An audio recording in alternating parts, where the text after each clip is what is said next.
Ini adalah kisah penerbangan Iberia Airlines 933.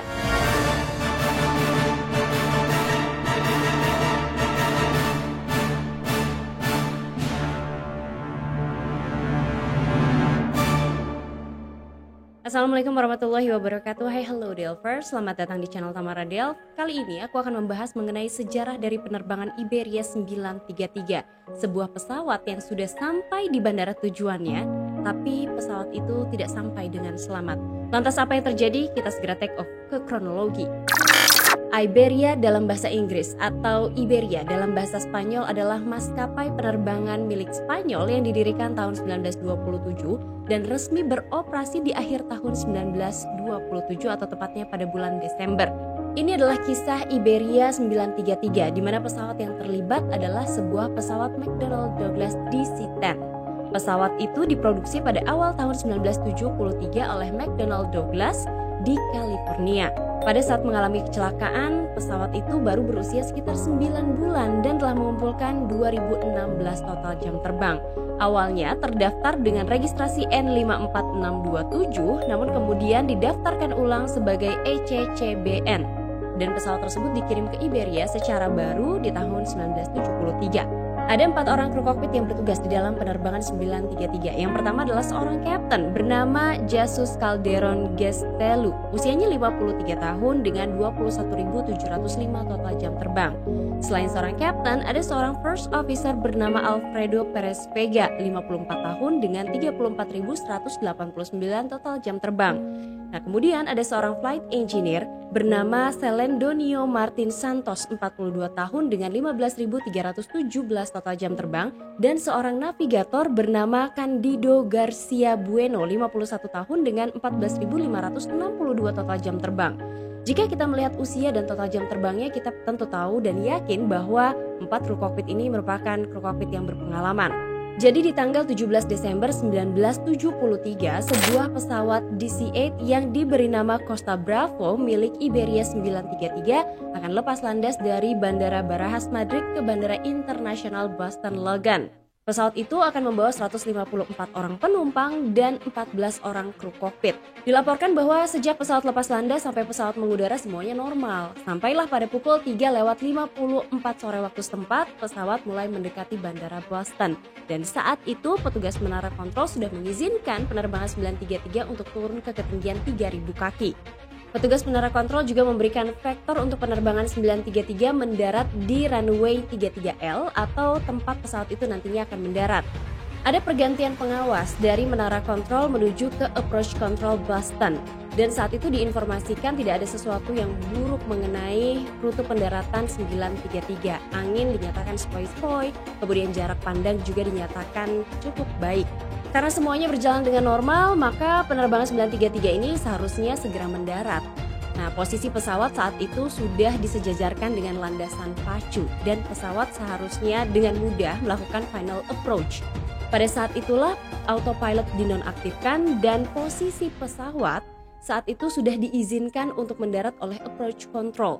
Namun ternyata kapten di penerbangan Iberia 933 ini justru menurunkan ketinggian pesawat 300 kaki lebih cepat dari yang seharusnya. Nah, walaupun kayak gitu, tapi pilotnya berpikir kalau kondisi pendaratannya akan aman karena runway di Bandara Boston ini memiliki panjang yang cukup panjang, sekitar 10.000 kaki. Jadi bagaimanapun proses pendaratannya, pesawat itu tetap akan berhenti di runway.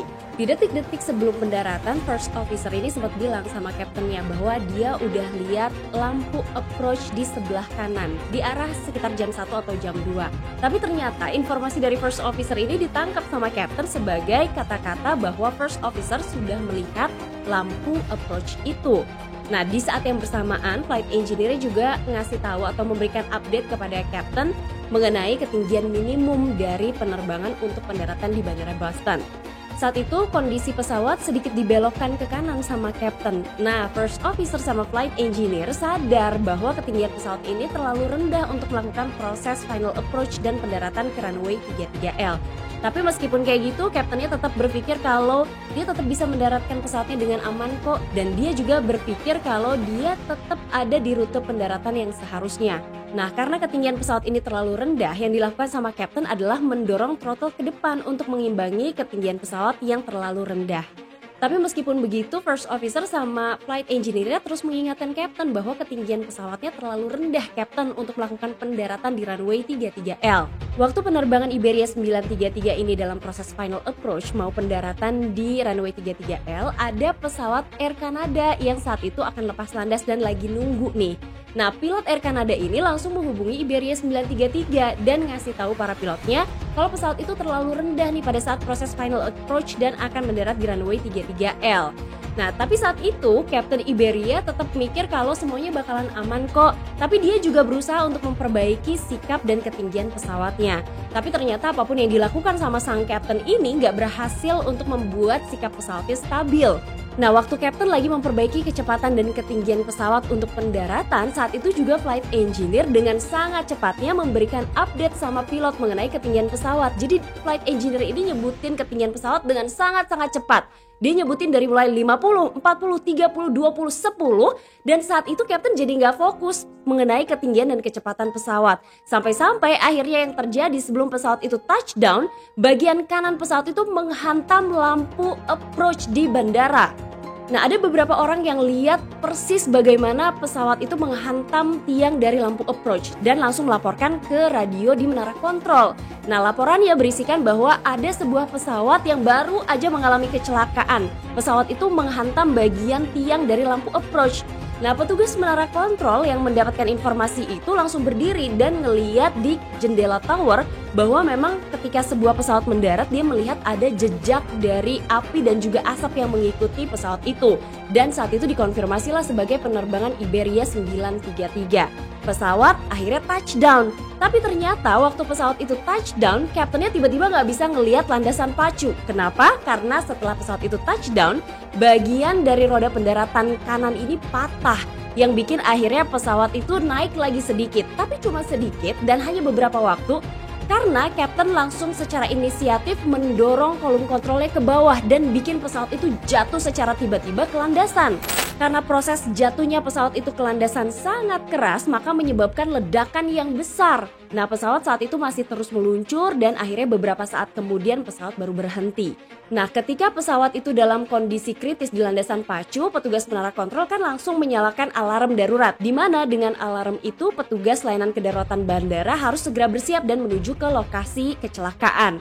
Nah, setelah pesawat itu berhenti dalam kondisi terbakar, layanan kedaruratan langsung memberikan bantuan kepada penerbangan 933. Nah, penumpangnya mulai dievakuasi nih atas izin dari kapten. Tapi ternyata dari 8 pintu yang ada di penerbangan di C-10 itu ternyata yang aktif atau yang bisa digunakan cuma 4. Nah, para penumpang ini terburu-buru nih keluar dari pesawat karena mereka takut pesawat itu meledak. Setelah para penumpang itu turun dari pesawat, mereka langsung menjauhi pesawat karena mereka takut sesuatu yang buruk terjadi. Nah, dampak dari peristiwa yang dialami Iberia 933 ini diketahui ada 13 orang yang terluka. 3 diantaranya luka parah. Tapi beruntung dari tragedi penerbangan ini diketahui tidak ada korban jiwa sehingga semua penumpangnya selamat. Tapi bagi tim investigasi NTSB ini bukanlah menjadi sesuatu hal yang benar karena seharusnya semua penumpang dalam kondisi selamat. Nah, NTSB segera menuju ke lokasi kecelakaan setelah api padam. Mereka kan langsung melakukan penyelidikan ke pesawat yang baru aja mengalami tragedi. Dan mereka melihatlah ada 8 pintu yang harusnya bisa digunakan untuk evakuasi, tapi yang bisa digunakan hanya 4. Ada yang terblokir, ada yang sistemnya rusak, dan yang lebih parah lagi, pintu bagian belakang pesawat itu ternyata tidak bisa digunakan karena lantai di pesawat itu sudah rusak atau roboh karena kebakaran yang terjadi di pesawat. Nah, efek dari terbakarnya lantai di bagian belakang pesawat itu akhirnya bikin lantai jadi keropos dan akhirnya bolong sampai-sampai lumpur dan rerumputan yang ada di bagian landasan pacu itu masuk ke badan pesawat. Nah, jadi ketika pesawatnya berhenti, penumpang nggak bisa lagi keluar dari pintu itu sehingga penumpang harus keluar dari bagian atap pesawat di C-10. Jadi karena hal itulah ada beberapa orang yang mengalami luka serius. Nah, tim NTSB ini melakukan penyelidikan pada rute penerbangan. kemudian melakukan penyelidikan juga pada instrumen pendaratan. Mereka ngelihat kalau glide slope ini udah nggak bisa digunakan di ketinggian 200 kaki. Ini memang bukan menjadi penyebab, tapi menurut NTSB, pihak maskapai dan pihak bandara harus melakukan perbaikan untuk beberapa hal itu. Simulasi penerbangan Iberia 933 juga dilakukan sama beberapa pilot untuk menentukan apakah yang kira-kira terjadi selama penerbangan Iberia. Nah, hasilnya hampir mirip. Dan dari hasil uji coba itu juga diketahui bahwa memang posisi pesawat apapun yang terjadi akan tegak lurus dengan landasan pacu. Cuman perbedaannya adalah ketinggian pesawat yang turun dengan sangat drastis. Pada penerbangan Iberia itu pesawat turun sekitar 1.550 kaki per menit. Nah, karena setelah NTSB melakukan penyelidikan, mereka nggak nemuin adanya kerusakan mesin, kerusakan mekanis, nggak ada juga hubungannya dengan hal-hal teknis di pesawat. Tim investigasi curiga sama satu hal, yaitu terjadinya wind shear.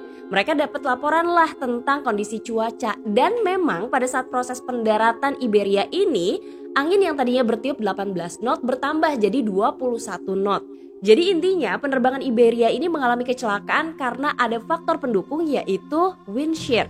Menurut investigator ketika mereka melakukan penyelidikan semuanya nampak normal sampai pesawat itu berada di ketinggian 500 kaki. Nah, waktu ada di ketinggian 500 kaki itulah proses pendaratan justru kedorong sama wind shear.